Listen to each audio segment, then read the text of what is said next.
Hey, what's up everyone? Dilo here with another video. This time let's do a burst fade, and we're gonna start by coming down the hair, and with the number 4 guard we're gonna start debulking all that excess of the top hair that is messing with the sides. And I'm just kinda like scooping out as I go higher because I wanna create the shape of the burst fade. That's why to the sides I go like a side angle, in the front I go just up. And I clean the beard right away with the same guard with the number 4. He wants it dark, so that's why I'm using the number 4 guard. Also we do a little bit of scooping out just in the back on the burst fade, as you can see, because that's where the lineup is gonna be. So I want those hairs not to be dancing or loose around. And I do the same thing on the other side. As I go higher I scoop it out and try to shape it. And on the side angle I go with the clipper, also precision like that. And that's all it's about. I just go like that, cleaning up everything where the line up, the beard, everything's gonna be. I don't touch the back on the head because that's where I'm gonna keep the bulk. I'm gonna cut it later with the scissors. So for now I'm just doing that on the beard. And also in the beard I don't scoop out nothing, I just debulk everything, clean up everything. And over there I'm helping myself with the comb so I don't go higher. As I told you, I'm trying to keep the bulk. So I'm trying to just hit the area where the lineup is gonna be. That is gonna be in a pointy design thing. It's a burst. It can be rounded or pointy. He wants it pointy. And now with the 1.5 guard, I'm gonna start cleaning up the area where I'm gonna put the fade in. And I have it with the lever open, 1.5 lever open. I'm just scooping out, trying to fade it in with the number 4 that I just did before. And I also hit the sideburns because I want to create a fade in the sideburn too, so it can connect with the beard. And that's all I'm doing for now, just scooping out through that number 4 all the area where I'm gonna put the fade in so there's no long hairs.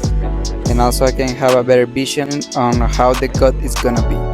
That's it for now. Now with the next step we're gonna use the trimmers to create the ball line, and it's gonna be with low pressure, slightly touching the skin. I'm really trying to put pressure on it because I don't want to create a hard line to fade away later.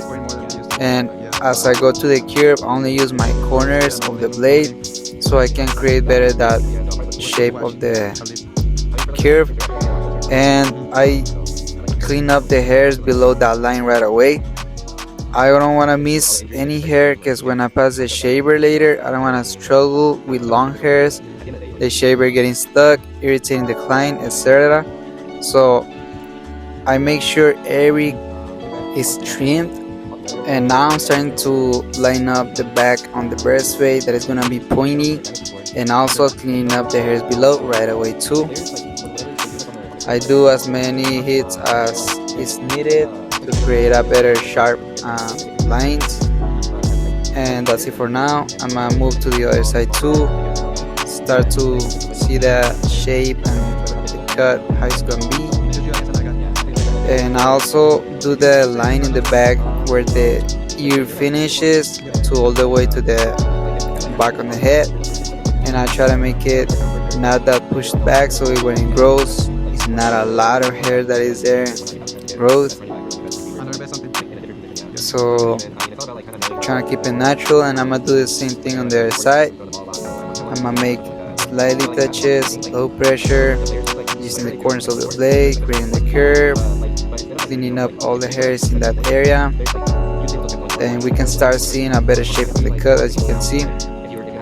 Also, if you trim all the hairs with the 1.5 like we did before, you will not struggle with this part. A big beginner's mistake is that you don't clean up the hairs with the 1.5 before, and then you're struggling with long hairs with the trimmer. It's easier to cut if they're already short. Now with the clipper lever open, I'm gonna start doing the first guideline. As you can see, I go down in the sideburn because I'm creating a fade transition there too. And in the fade area too, I'm gonna go like 1/2 inch above that first ball line. And I'm scooping out as I'm going. because I don't want to create hard lines to fade. And that's it for now. I'm gonna move to the other side and do the same thing, going half an inch above that ball line, scooping out all the way through all the ball line, and in the sideburn bit going down. Now with the one open, I'ma do the second guideline, and as soon as I'm finished, I'ma close the lever and finish fading the middle point between those lines. As you can see there, I'ma do the one open like 1 inch above that last guideline, and as soon as I'm done doing that guideline with the one open, I'ma close the lever and I'ma fade away the line between it.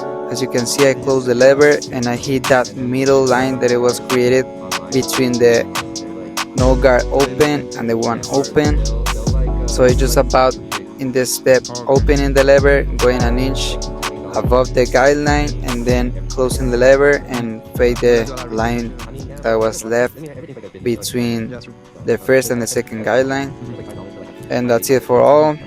Starting to create a little bit more of fading. As you can see, I do the same thing in the other side. I go below in the sideburn with the one open, then close it up, and same in the fade. I'm doing the one open, 1 inch above that guideline, and then I'm gonna close the lever and I'm gonna hit only the line that it was left. I don't go any higher that I did with the one open. I just close the lever and hit that middle line that it was left there, and that's how we fade away that step. Then with the shavers, we're gonna start making that skin transition. In here we are putting pressure, enough pressure to cut the hairs. I suggest to go as strong as you can, obviously nothing extreme, just with good pressure, a little bit of strength, so the hairs can be cut easier like butter. And we clean up all the hairs below that ball ring, also in the back where the design of the breastplate is. Now with the clipper, no guard, I'm gonna start closing the lever and fade it away, just hitting that bottom line. As you can see, with the lever closed, only using the corners of the blade, I'm gonna only hit that bottom line that is there, super visible, just hitting that bottom line. And then as soon as I'm done hitting that bottom line, I'm gonna open the lever and go a little bit higher than I just did, and that's how we're gonna finish fading that little fade in there. So you can open and close the lever, as you can see details, but I suggest just closing the lever, hitting that bottom line, and then as soon as you're done hitting that bottom line, open the lever and go a little bit higher, only with the corners of the blade and scooping out motion. We do the same thing on the other side, lever close, only hitting that bottom line. As soon as we are done hitting all that line, we're gonna open the lever and start finish fading all the fade. As you can see better now the transition. And if there's a little bit of a line there, don't worry, don't get desperate. We're gonna finish fading that later. We're gonna get into details later. For now, just do that step as quick as you can. Now with the trimmers, we're gonna start hitting that bottom line that it was left from the transition between the shaver and the zero with the no guard. So we're just hitting that bottom line, that's it, just cleaning up that bottom part that it was left, because if you go higher than that, you're gonna create another line that you're gonna have to fade again, and you're gonna end up taking the fade higher. So you just wanna hit that bottom line between the shaver and the zero. Now with the lever closed with no guard, the clipper, we're gonna start doing clipper over comb, just trying to create a shape on that cut, trying to eliminate all the bulk, all the excess of the hair that is there. I'm not trying to fade away the fade completely, the sides with the top. I'm just trying to create a shape that if you look it from the front or from the back angle, it doesn't look weird. I'm trying to create a straight shape in that cut, so I'm just trying to debulk everything on the sides, trying to take all the heaviness and creating a shape. I hit like 2 to 3 times per area, because if you hit more than that, if you get obsessed with an area and hit it a lot of times, you're gonna create light spots that is gonna mess up with all the process you've been doing. So you don't want that. You just wanna hit it a few times to create a good shade to debug. And we're gonna get into details later. We're not, as I told you, we're not trying to fade away completely that transition. We're just creating a shape, giving it a better look.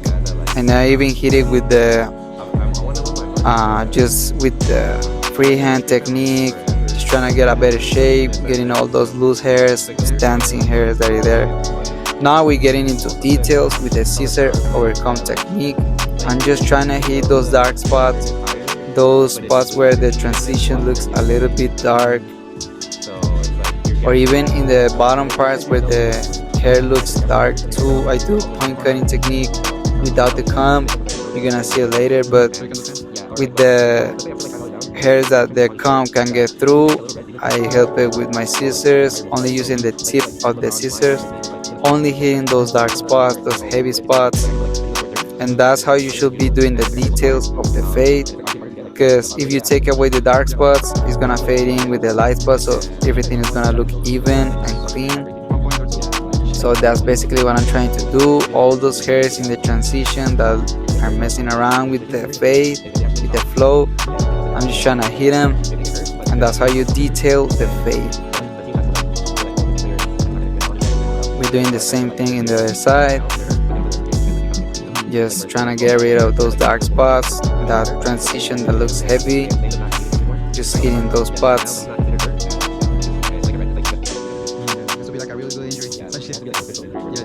Do everything in the back, in the sides, every angle. And as you can see, the fade starts to look a lot more clean, more visible. There I'm doing the point cutting technique because there's spots where the comb doesn't get through. So I just do freehand with the scissors, point cutting technique, taking all those dark spots, those dark dots that are messing around with the flow of the fade. This part takes a little bit, like 5 minutes, so make sure you make the guidelines very fast so you have enough time to do this detail part with patience. That's why you don't have to get desperate with the guidelines, because you're not trying to fade all details in it. You want to get into details after you finish getting all the shape and all the cut. So that's my recommendation, that you do all the first steps fast and then you take a little bit time of detailing the cut. Now we're gonna start the lineup. As you can see there, I'm trying to debug a little bit because those hairs are too long to get lined up. So I just trim them down, so when I pass the trimmer it can cut every hair.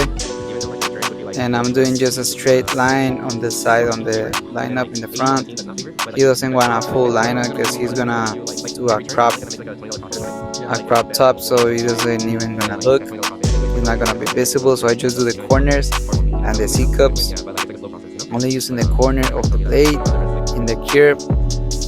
And in the C-cups, I just hit a little bit in the end of where the natural hair starts growing, and then I go to the side and finish doing that curve with only the corners of the blade, so it can be nice. And I do the lineup in the beard too, the side and the back and the beard, and also in the front. He wants it rounded, like curve, so that's why I kind of do it only with the corners of the blade, that curve, as you can see, nice and clean. And also in the mustache, just enough to clean up the bottom lip so the hairs don't get into the lip, trying to make it look clean. This is very easy. I put the trimmer upside down so I can get those upper mustache hairs that are between the lips and the nose, and I do the same thing in the other side.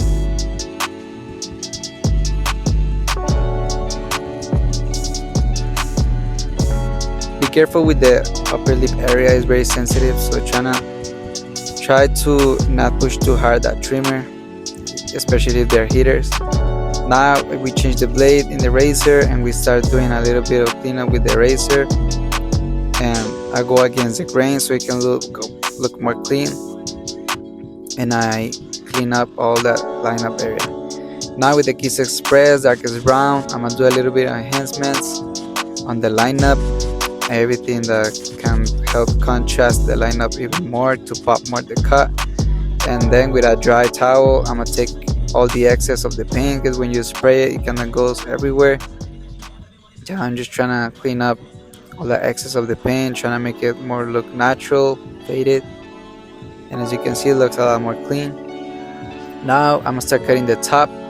I'm gonna grab the bangs upside down and I'm gonna start cutting like 1/2 inch. I position the scissors vertically so I can do the texture. I'm trying to create like little triangles, not putting the scissors in a horizontal angle. I'm not trying to make straight cuts. I'm trying to make it with texture and style. So that's why I'm kind of like cutting it like that, with point cutting in a vertical angle, doing a lot of cuts so the hair falls around like naturally, not straight. And I take the middle part to the back. As you can see, I'm kind of dragging it. I started with the bangs and then I kind of started dragging it from the middle to the back, cutting the same length, like 1/2 inch. And also in the transition between the side with the top, I grab it down, and I do the same thing on the other side. I start with the bangs, grabbing it down and then cutting 1/2 inch, and now I take that to the back. I start dragging that guideline to the back, and I change angles as I go back. As you can see, my hand is positioned different. This is one of the things that you'll learn more like visually seeing it than me explaining it. But basically, we start with the bangs. I start dragging that guideline to the middle and to the back, cutting 1/2 inch in a point cutting technique, trying to create that texture. And as we go to the back or the sides, we change angles so we can grab that hair in a straight like line, if I can explain it like that. And there I'm doing a little bit of details. Now I'm making sure everything is even. I'm gonna start grabbing it like from the back to the front, or from the front to the back, just making sure everything is even. If I see a long hair, I cut it, but I cut it same in a point cutting technique so I can be creating more and more texture. There you go, just like that, grabbing the guidelines, starting from the front, dragging it all the way to the back. And now I'm just double checking everything. I'll clean up with the scissor over comb all those hairs that mess around with the vision of the face. And now with my thinning shears, I'm gonna start taking out all that excess of volume in the hair, or those spots where the transition doesn't look like that smooth. So I'm just doing like 2 or 3 cuts per area, because in here if you do more than 3 cuts, you can leave light spots or bald spots. So you gotta be very careful. Just hit where there's a lot of hair, and just 1, 2, maximum 3 times. And that's basically everything we're doing right now, just debulking, taking off all that volume and all those dark transitions, trying to smoothen it out, those lines. Now I'm gonna apply a little bit of wax, a little bit of pomade in the sides, so I can comb a little bit those long hairs, so I can make them get down, and helping it with a comb. And as soon as I'm finished doing that, I'm gonna grab a little bit of the texture powder and I'm gonna apply it in the top, and I'm gonna just mess around with it with the hand. So that's how I create the texture, and that's it. There you have it, a clean burst fade. I'm very happy with the final results. Let me know what you think about it in the comment section down below. Give it a like if you enjoyed the video, and subscribe to see more videos. See ya.